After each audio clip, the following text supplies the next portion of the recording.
Hey, Raising Athletes podcast fans, Kirsten here, and I have to share my new favorite hydration secret with you. Corvive's Hydrate in pink lemonade. If you're looking for the ultimate hydration boost, this is it. Corvive's Hydrate is an NSF certified for sport, trusted by 4 Major League Baseball teams and 3 military bases. With 6 grams of pure organic cane sugar, it ensures you absorb all the electrolytes you need. And get this, it has 3 times the electrolytes and 4 times less sugar than those leading brands. Plus, it's developed using the World Health Organization's standards for oral rehydration solutions, making it the equivalent of a bag of IV fluids. Best of all, there are no artificial dyes or sweeteners. It's so perfect for the entire family. You can drink it any time of day, before, during, or after workouts or sports. So say goodbye to sugary juices and hello to superior hydration with Corvive's Hydrate in pink lemonade. Visit corvive.com. That's CORVIVE.com. And use promo code Kirsten. That's KIRSTEN for 30% off your order. Try it today and feel the difference. Hello and welcome to the Raising Athletes podcast live from the Watch Me Sports Bar. This is so fun. This idea came about a couple months ago when Tanya, the amazing Tanya who helps make all of this possible, said, hey, I know this lady who's opening a sports bar, a women's sports bar in Long Beach. And I was like, yeah, that's a no-brainer. So Jax, thank you so much for having us here today to record a couple episodes to get to eat the beautiful fries and try the wine. Yes. Cheers. Thank you. When I heard about you, I was like, yes, because they have the one in Seattle, right? Portland. Portland. There's also Seattle. Is There's there? Rough and Tumble in Seattle. So they and this have one one's Raw. here? Yeah. Yay. Yeah. I mean, give us a story. Oh boy. Well, let's have a drink. Okay. Yeah. So actually, the sports bra was the inspiration behind Watch Me. I had wanted to, for 3 decades, open a sports bar so that I could go and watch sports whatever I want to and feel comfortable in that space. And my career took me all over the place because that was so many years ago. I had no money or no knowledge to do any such things. Just that you had the desire. I had the desire that would not die. It was dormant for years, but when Jenny opened the sports bra in 2022 in Portland, that I just thought, this is sheer brilliance. And Sheer brilliance. Yeah. absolutely. Like, why didn't I think of that 50 years ago? Yeah. I love bars. Exactly. For all the wrong reasons. I mean, we're still making them happen. I mean, bars are still here for a reason too. Yeah. So yeah, I connected with Jenny with the sports bra and forged this friendship with her and relationship, and thought maybe I could franchise what you're doing here in Long Beach. And she wasn't ready. And now I completely understand that, because she was probably at the same mark in days as I am right now. We're 3 months, and that's about when I was talking with her. Wow. And it was way too soon. She was just getting her footing, and so kind of pressed pause on that and went along with my job. And then suddenly my timeline was really speeding up, and I understandably hers, she wasn't there yet. So we went and spoke with a owner of a franchise, but also he's a franchisee. So he gave us both perspectives, and that was the most unique conversation, the best thing we could have done, because coming out of it, he said, why would you go pay someone else? Yeah. Go do it on your own. So the next day I opened Watch Me, and it was, then it was like circling a date on the calendar. What do I want to be open for? Oh my God, the Olympics are coming, July 26th. Oh, is that when you opened? Yes, we opened for the opening ceremony. Boy, your women, our women, in USA women, Yes. did not disappoint. Not at all. I mean, come on. So amazing. So amazing. It was so cool to be open for that too. But let me just tell you, they also watch men's sports right now, because I'm do. watching my son Luke with the Detroit Pistons playing the Pacers. I've been watching it all evening while we've been doing these podcasts. Yeah. And they just lost. Oh, They did. They But did. this is only the They first okay. First game of the season. Lost by 3. there's a lot of time to come back. We got lots Yes. of Anyway, back bar. So Jess, tell us about the journey to the bar. What is we met on Zoom a couple of weeks ago, and you said, my vision is having, I think you said there were some girls out here kicking us all around, right? Exactly. Tell us about what is your, this is going to be Cheers for women's sports, right? Why are we coming? How is it going to look? This is community based, and it's all about camaraderie and inclusivity, and all ages are welcome. And yes, out in that courtyard, I see these girls kicking the ball around. They had just won their game, apparently. I went up and talked to them. This is how I know this. They'd won their game, and their parents brought them here. And that's what I want. That's what I want us to be, is a space where girls can come, boys can come, anyone is welcome after they get off the pitch, the court, wherever they are. Come hang out here and have some good food and maybe see your idols up on the screen. I know, that's so huge. I was thinking about that coming up tonight. Yeah. Because when I played, there wasn't a lot of idols in the women's sport, but I played basketball. I was a competitive swimmer until 14, but there was just no need to go further. But the bottom line was, in swimming, I had some idols because I was, they happened on a Verona. But in volleyball and basketball, I didn't even know any women older than me that played those sports. But to be able now to go into it and watch women's soccer or whatever it is, and the boys love watching it too. It's not like the only girls. Like, the boys love watching girls sports. It's competition. They don't know, that's not the norm. Hasn't been the norm in the past, right? And that's how it should be, right? That's what I think we've all been striving for all these years, is just to have a space where it shouldn't be gender identified. Mm-hmm. It's competition, it's sport, and we all love it. So why do we have to differentiate? But the fact is, we still do have to differentiate, because if you go to any other sports bar, you can't find a women's game on. You have to ask for it. And that's what we've done, is we've flipped it. We are predominantly women's sports, so you will catch us the other day, Sunday, we had the WNBA final and the Dodgers. Humongous games, both of them. And we had both of them on, but the sound was on the WNBA game. Yay! Yeah. And everyone was so into it. I mean, I think we might have converted some Dodgers fans who were here for the Dodgers, to enjoy the WNBA too. And that's what we're hoping to do also. That's just classic, having the two at the same time. Yeah, it was insane. Yeah, standing room only. It was really pretty fun. Good for you. Yeah. Congratulations. Thank you. So we've got a few events coming to Los Angeles, including World Cup, 2028 Olympics, obviously. Yeah. So Long Beach is going to be a hub for a lot of these events, right? Long Beach is going to be huge for the Olympics, but also the Paralympics. Yes. We actually have more events in Long Beach than LA proper does. So I think Long Beach itself is targeting us to be kind of like that central place. But that's going to be big for us. I mean, and it's very accessible too, right? It seems like the location is amazing. We are just across the street from the ocean, and some of these games that are rowing, or these activities that are going to be out there. So it's really close. Well, we want to say thank you for having us. Yes, thank you. So much fun. Thank you.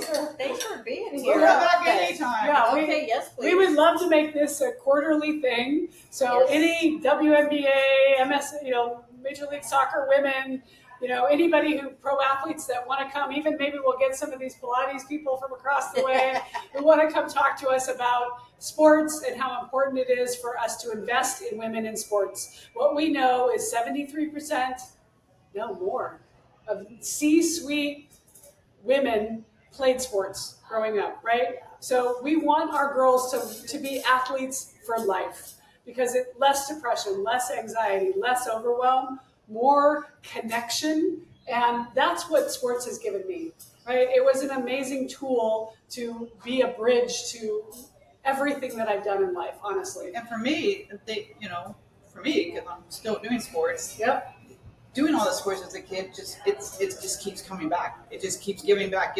Like, I'm still swimming. Almost still playing volleyball, pickleball, bodyboarding, like all of that, because it all started because I was fortunate to be, back in the day, the Catholic schools had sports for girls. The public schools didn't. So I got to start that at a young age, and it's been a gift throughout all these years. Huge. Well, Cheers. Yeah, cheers to that. Cheers. Watch me. Watch me drink. Watch me drink. So we want to welcome Amy White, the Long Beach State women's basketball coach. Thank you for joining us and taking the time to speak to us about what you do and how you got to where you are. Yeah, absolutely. Any topic is open. I think people that know me know I'm very transparent. So let's do this. Okay, sweet. Well, we like to start with the beginning. So I'm always, as a kid. Okay, way back when. To me, you're still a kid. You know, Yeah. I'll take it. Yeah. Can you tell us a little bit about your journey? Because parents that listen, athletes that listen, yes, sports is a vehicle, but ultimately the ball stops bouncing for us all. But obviously there was a passion there for you that you then translated it into a career, which is really cool. Yeah, no, I've been very fortunate, very blessed. My journey. So I'm originally from Indiana, a small town farm girl. If you're in Indiana, you either shoot the ball or you try and find a degree. So I hated school. So I decided to shoot the ball. So very fortunate. Went from Indiana, was an Indiana All-Star. Was around a lot of great players. Which is something in Indiana. It does. It means a little bit. That's not nothing. Yeah, Indiana is I've been to that gym. That's amazing. For sure. So I was surrounded by people like Stephanie White, who's the head coach at the Connecticut Sun right now, Damon Bailey, who went through Butler, Indiana, obviously, Katie Douglas, who just retired, so there's a lot of people that I was fortunate to be surrounded by and just help elevate my game and where I wanted to go. And the thing with me is I wanted to get out of Indiana. I wanted to blaze my own path, and I was very, very lucky to be recruited by University of Arkansas.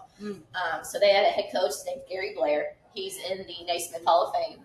He was inducted 4 years ago. So we were able to, experience that with him. Obviously, Women's Basketball Hall of Fame, experienced that with him. But he recruited me 4 years before. He recruited Christy Smith, who right now she's the director of operations at University of Texas with Vic Schaefer. So you can see the tree. Yeah. You see the tree, you see the roots. They're starting to expand here a little bit. But she was 4 years before me. He said, you know what? I got it. In his voice, Amy, I need another Indiana point guard to run my team. So come on, there's got to be so many Indiana point guards. There was a little bit more about your point guards. There were so many out there, but for whatever reason, he liked me. I have no idea why. I think I gave him so many gray hairs through our 4 years together. But he taught me a lot, and I got to be around him. I got to be around Vic Schaefer, who's the head coach at Texas. I got to be around Kelly Von White, who is the head coach at Southern Illinois. I got to be around Bob Starkey, who is the associate head coach at LSU. So just a lot of great connections and the ability to see what coaches can do. And so you go through that as a player, and it's like, oh, okay, I want to do this. I want to do this. You have dreams and passion, and you want to play at the next level. I wasn't built for that. I wasn't built for that. I was not a professional player. I had an opportunity with the Detroit Shock. That tells you how old I am. And then was able to go overseas for a little while, but it just wasn't for me. So coming back, having all that knowledge, being gained from all those people and being able to jump into coaching. And the biggest thing you want to do and what you guys are doing is make a difference in young women's lives. And so that's kind of the passion behind it. So jumped into coaching, thought I wanted to design shoes. I wasn't real good at that. Worked for Adidas for a little bit, and 9-to-5 desk jobs, not for me. So it's like, okay, I got to find something else. And fortunately, I got hired by Jose Fernandez at South Florida down in Tampa. So worked for him for a while, then went to Western Kentucky, then went to Arizona State, Cleveland State, Texas A&M, back. Coach Blair, brought me back. I have no idea why. I probably gave him more gray hairs at that point, but brought me back I was there for 9 years. And then coaching with him. Yeah, coach for my head coach with my head coach. So that was really, really fun. Yeah. Really, really fun. Interesting to see that dynamic. The trust, I'm sure you understand, the trust that you got to build. Mm-hmm. No, as a coach, he trusts you as a player, but now you got to prove that you're a good coach. He's depending on you for his job. So that was a great dynamic as well. And then, jumped from there, went to University of Oklahoma with Jenny Baranchek, who's doing an amazing job right now.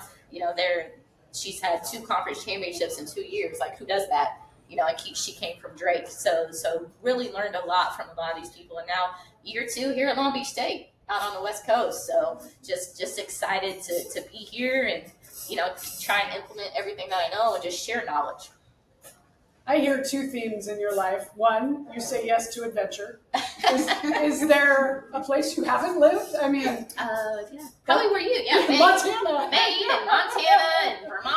Like, no, I haven't been up there. Which I girl after my own heart. And two, you have a good picker. You had a good sense. You ended up in a very good spot that served you well because it put you in line to be around in great coaching. And we talk a lot about, when they're young, you want to expose them to friends, fun, and fundamentals. As they get older, that relationship, that player-coach relationship, my college coach was in my wedding. I still talk to her once a month, right? So when you get the right fit, maybe can you talk about fit, and now you've done both sides, like how important is that for you? Yeah, I think it's huge. You this is your family away from home, whether you want to admit it or not. So you build trust with family, and I think what gets lost is with family, are you always happy? Because family get along all the time. Only if it's like Ozzie and Harriet back in the 50s. Right. And they don't even know. They weren't even happy. That's black and white. They don't even know. All black and white. So I think that's what gets lost in translation sometimes is here's an opportunity. We're going to take care of your kid, but we're going to help them grow. We're going to help these women grow. And it's hard because when it gets hard, that's the first phone call is to mom and dad. And what are mom and dad saying? Are they saying, we support your coach, she is doing the right thing for you? Or is it, maybe this is wrong. Maybe this is a little messed up. But that's what the recruiting process nowadays, is. I'm going to go call the coach, which is so detrimental for any of you thinking you should call your kid's coach. We're stopping it right now. It's not part of the game. Yeah, it's really, really hard to manage that because you want to hear both sides. And being a second year coach, we had to move quick. We had to move really quick. So the first year it was kind of learning each other, and now this year we have players that we know and we trust and we know their families. Obviously the ones that returned and also the ones that came in. So yeah, fit is huge, but the thing is you got to stick it out. You can't just something's wrong, I'm out. I'm leaving, and now there's opportunities for that. Like anybody can say, I don't like this and leave. Whereas, I won't say I was forced, but I was blessed to have parents that said, this, you committed to this. You got to stick it through and figure it out. And I think that's kind of a lost art too, is having parents that are able to say, you know what, I know it's hard now, but 3 years from now, you're going to love it. You're going to benefit from it. You have no idea what this is going to do for you. Well, and it's that whole connection too, right? And I think, and it starts with the coaching too, like, letting the players feel that connection. Because that's, as a human, this is what we want. We're always looking, how can we belong? How do we connect? How does this all work? And to keep that flow, and I love what you're saying about the analogy of youth, that we're a family. When my son got recruited, when Luke got recruited for Arizona, that was his first recruiting trip. You get to go on 5. And he comes home, he goes, Now they can go as many as they want. Oh, really? Oh, yeah. Oh, jeez. Oh, I didn't know that either. But he came home after that first trip, he goes, I'm signing with Arizona. I'm like, no, you haven't done, go look at other schools. Like, come on. He goes, Mom, calm down. He's like, first of all, Miss Coach Olson's wife, Bobby, she reminds me of you. And it's such a family atmosphere there. Like, we all went to Luke's on Sunday morning at Coach's house. We had pancake breakfast, and it's just like being at home. So this is where I want to be. Family's important to me. I said, go for it. You have my 100%. And it was because of that family situation, feeling part of. It's so important. So I love you talking about that. And I think, players and young women, they're old enough, but they're young enough, but they know genuine. They know if there's some BS in the lines, and they can sniff it out. So I think him coming back was a genuine, honest feeling. Obviously, look at his career, look at the relationships that continue to build. So it's Coach Jackson used to call him my son. I'm like, come on, PJ. No. Yes, but that's how. Everyone like that. Luke's PJ's other son, right? But that was that connection there. He felt with the Lakers all those years. Yeah. So it's important. Connection's really important. For sure.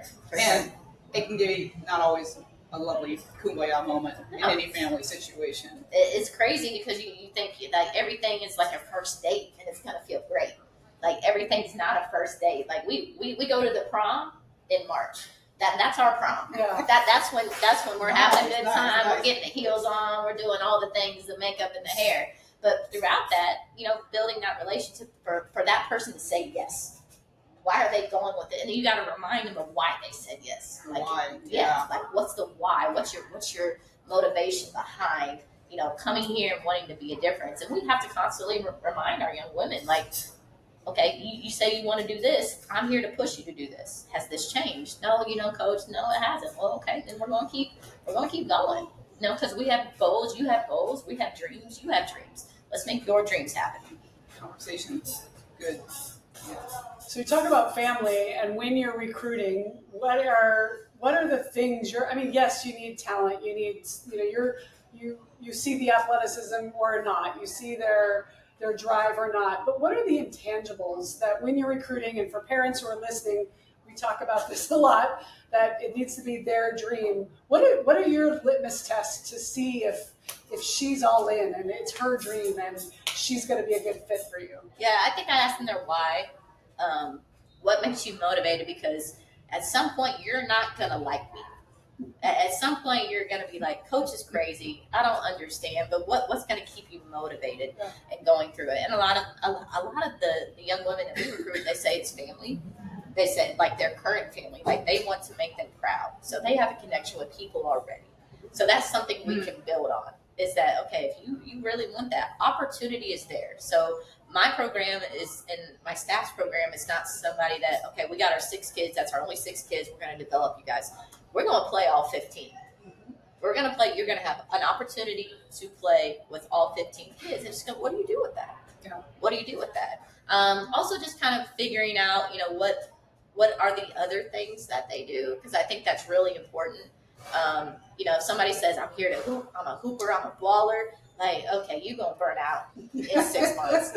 Like, because those things are there, so finding out what their passions are. I have a lot of players that they love art. They love to watch movies. They can draw, they can sing, they can do all these things that I think are really dynamic, and you need those outlets.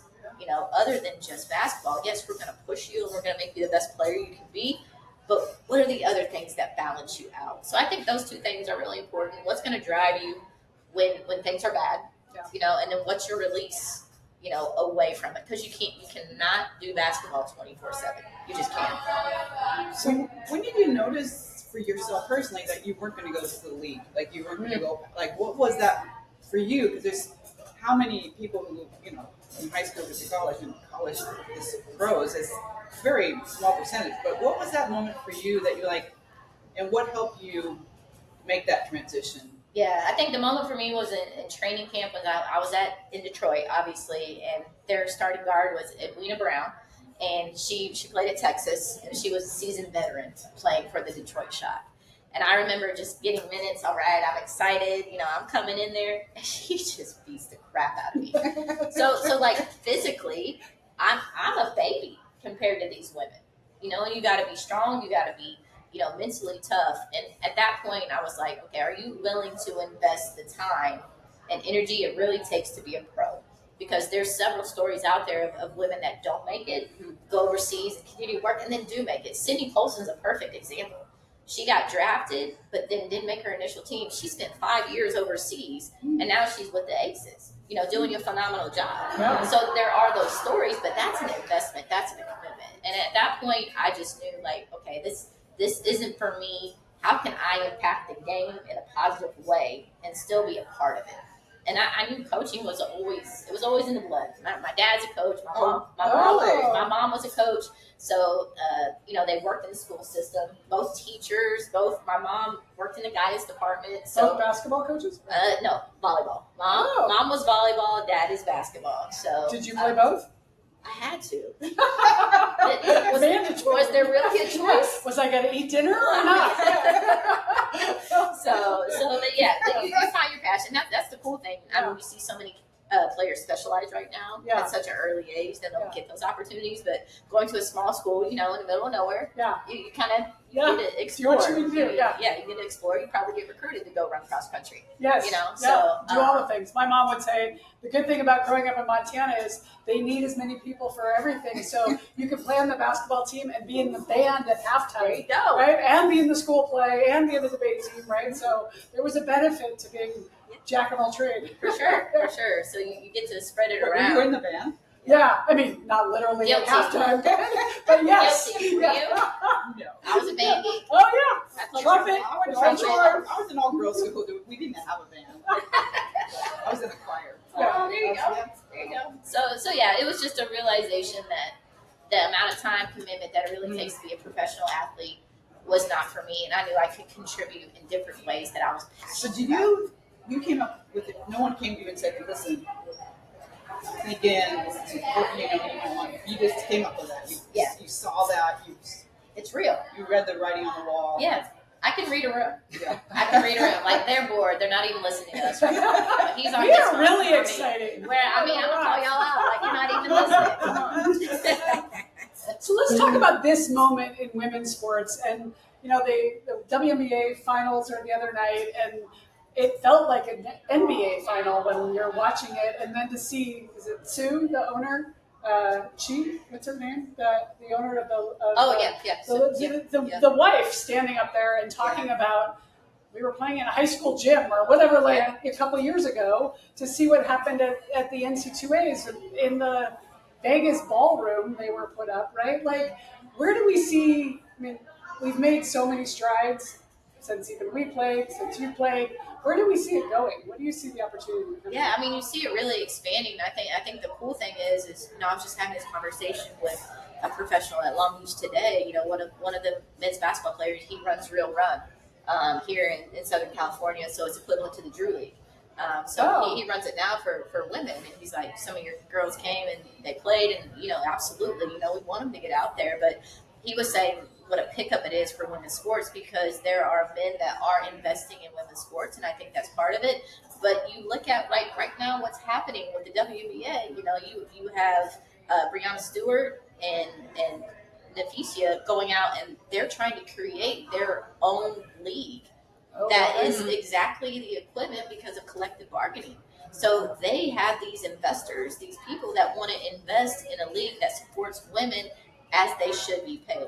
So now the thing is, the WNBA has a little competition. It sounds like the ABA and the NBA back in the day, when there was like that going on. Everybody kind of hopped over to the NBA For sure. and probably for the same reason. So do you see that as healthy? I see it as healthy because they're going to get paid what they deserve. Yeah. That everybody has stood on shoulders that, of your shoulders, and this is where we want to be. Yeah.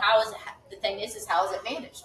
How is it going to be managed? But you have some really intelligent young women that are at the helms of this and want to see it through. You have women that play, such as, Sue Bird, Megan Rapinoe, like they are having these conversations with businesses and telling their side. This is what we went through. This is what we see it should be. So I think it's just a really hot time to be in women's sports, no matter if it's basketball, soccer, Athlete Unlimited with volleyball. It's incredible what's happening for women now. Is just got to take advantage of it and continue to create a great product that is on the playing field. And I think the product is so much fun. It is so inspiring. I mean, everybody has a really cool story. It's not, they're not just in it like, give me my money. Yeah. They're in it for, I'm a new mother. Yeah.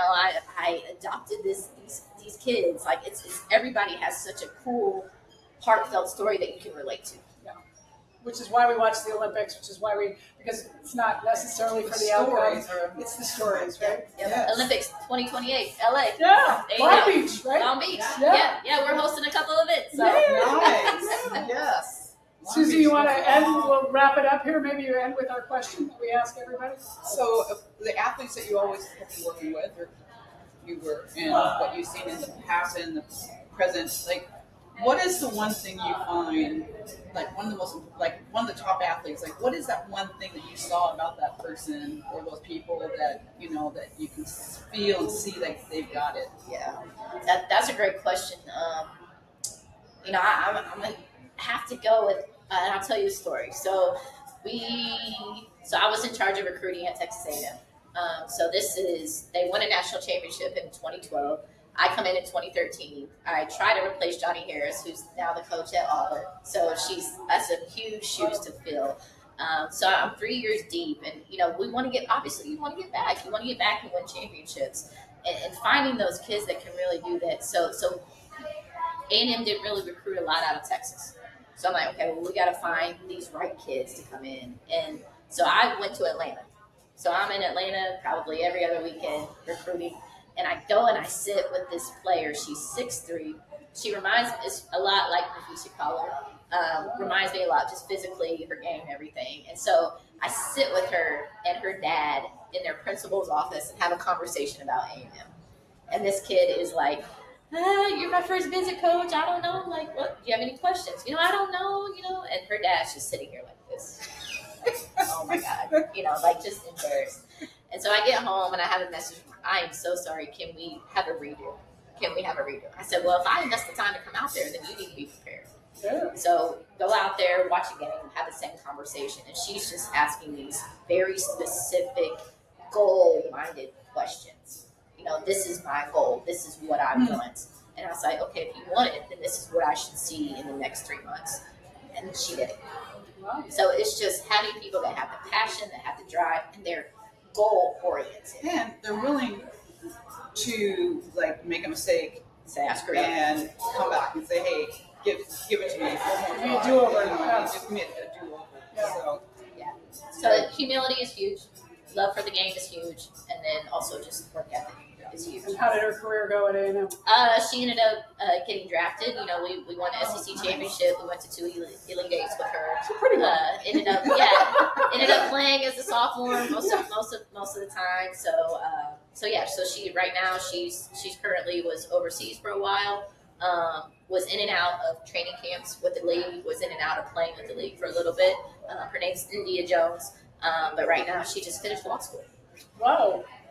Good Amazing. story. That's a good story. Yeah. That's a good ending. Maybe we have one more question that brings up academics, right? So everybody thinks they're going pro, everybody thinks they're going D1, they're going to get the scholarship.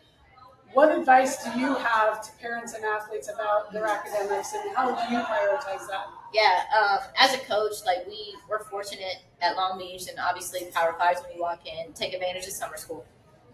Take as many classes as you can handle.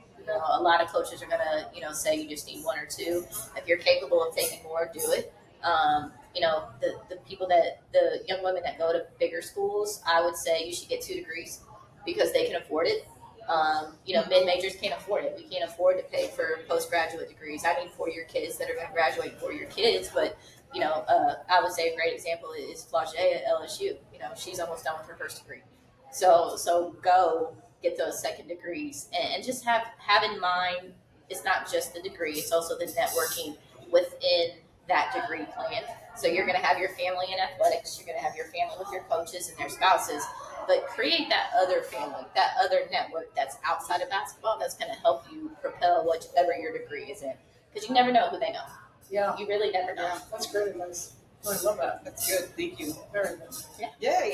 All right, so we're rebuilding. We're starting Friday, Saturday. When is it? We we had a scrimmage last week, close scrimmage. Okay. So that went well. Okay, good. That went well. So we're on the up and up. We have our open scrimmage on November 6th against Cal State LA, and then our first game on November 9th on a Saturday against William and Mary. So hopefully you will be there. Yeah, I would love to go. We are having a pep rally right here at Watch Me on November 8th. The Yay. evening before to introduce Everybody the kids. come. Yes. So just very fortunate to have people that support us, I and know. we're rocking and rolling. It's amazing having this Yeah. sports bar right here. Absolutely. Your neighborhood. Absolutely, it's amazing. I think So for good. parents with young athletes, bringing them to events where they get to see women doing something that they're super passionate about. I mean, and I grew up in Missoula, Montana, but we'd go watch the Lady Grizz, and they were our heroes. Yeah. And to have access to them by coming to a sports bar like this, and getting to chat with them, and then it makes it real. Like, oh, I have that passion too. I can chase that dream. Absolutely. Yes, 100%. So we do have 3 kids clinics. Our practices are always open. Oh, very cool. So we want people to invest in our players. We do a 3-minute drill after every game where our players go up into the stands and meet everybody and shake hands and kiss babies, so to speak. Yeah, I want to go to your school. Yeah, come on. So Susie's gonna get another degree. Yeah, we'll get you an honor. College for 5 years. Honorary degree. Honorary. 5 years of There college. you go. So, but yeah, Long Beach is a great community. We want everybody to come back in and just embrace our women, and they need support too. And whether it's a high five or thanks for being there, they do appreciate that. Love it. Amy, thank you so Thank much you. for being here. Thank you. We're going to be cheering for you. Awesome. Maybe not on the William and Mary Day. No, It's okay. It's all right. It's all right. No, parents, follow, check out Long Beach State. Go support our local teams and come to Watch Me Sports. This is a really exciting time for women in sports. Yeah. Thank you. 100%. Yeah, it's come a long way back in the day, for sure. Yeah. It's very exciting. Thank you. No, thank you All guys. right, Appreciate let's it. do this. Hello and welcome to the Raising Athletes podcast live at the Watch Me Sports Bar here in Long Beach, California. We're so excited because you show up and your community shows up. So Susie drove up from San Diego. I drove down from Los Angeles, and we ran into a friend that Susie's known for. Since she was like 12? Yeah. Niki walks in. So Niki Castle, I'll let you do the introductions, but the basketball roots run deep, and it's just so fun to have you here. And what you do now is right up our alley with helping athletes and mindset and mindfulness and helping parents, I'm guessing, too. Yes. As to how do we navigate this whole thing.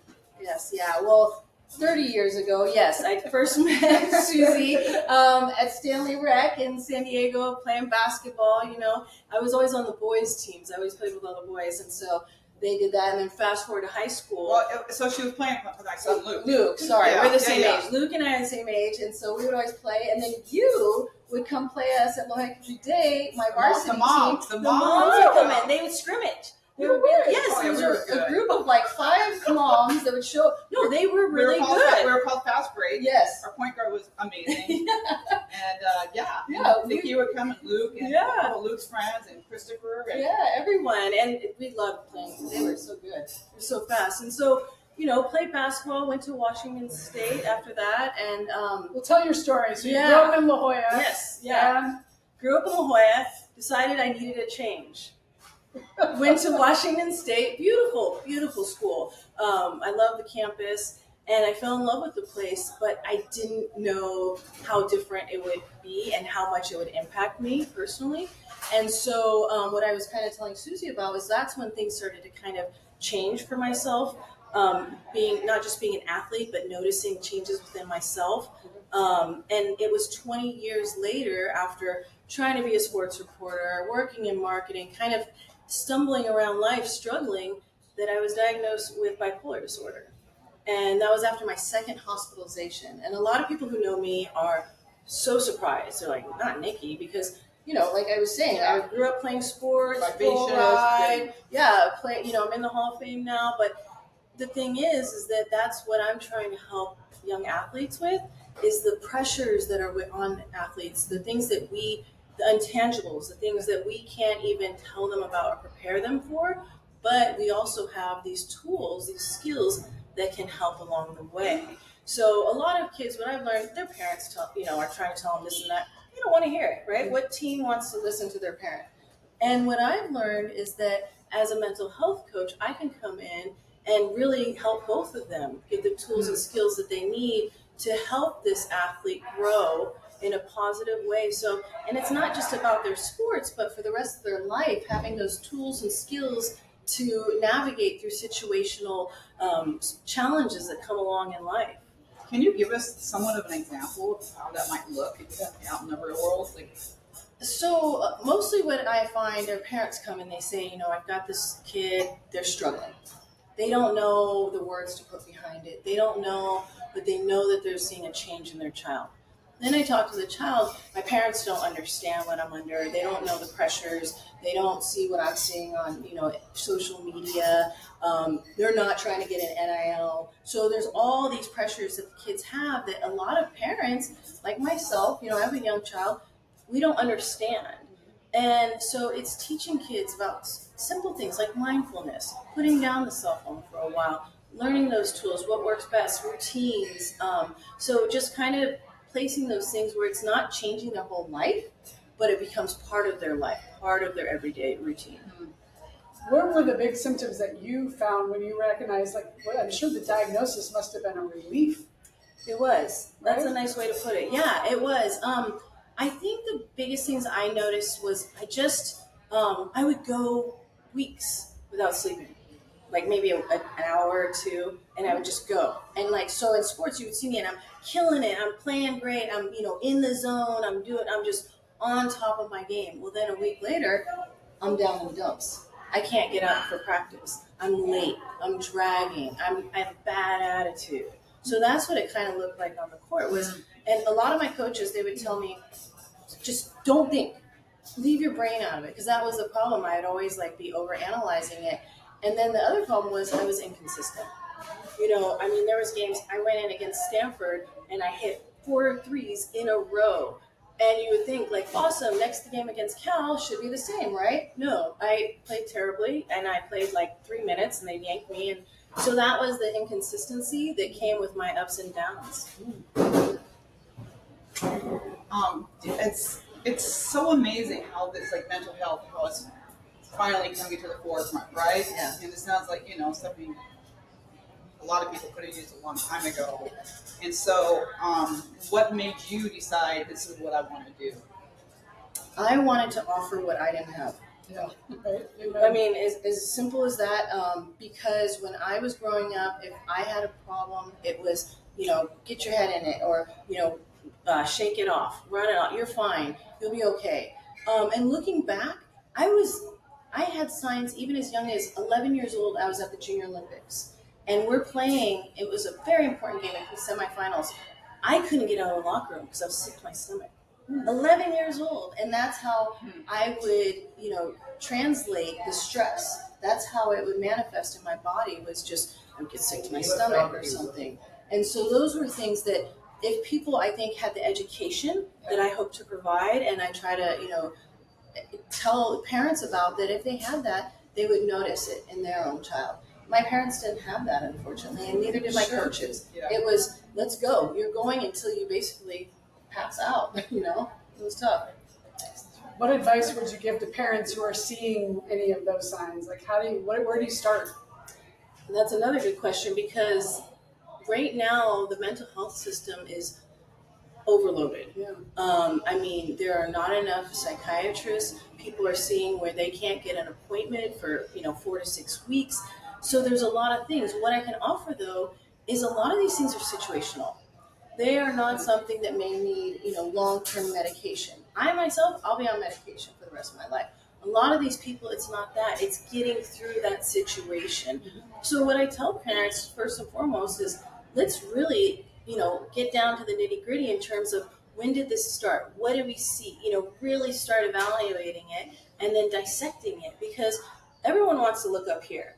I see there's a little problem. I see that, we can't fix this, but, well, when did this start? What were the first things? And then we can evaluate, is that something where they're maybe more prone to anxiety, or where they're maybe prone to depression? But again, these are all situational things that we can navigate through. And then give them some tools. Exactly. Yeah. And then next time that situation comes up, they have the equipment that they need to really get through it. So many times people are back in the day, this was not even a thing. People were stronger. We're giving, but at the same time, it's I feel like people now are much more sensitive than back in the day. And then on top of that, just with social media and the kids, right? It's it's a Pandora's box. It just opens up so much. Yeah. And I'm sure you're seeing that with a lot of your clients. Well, it's a lot of why not me? Because you do see what's happening out there, and everyone puts out their best information on social media, their best foot forward.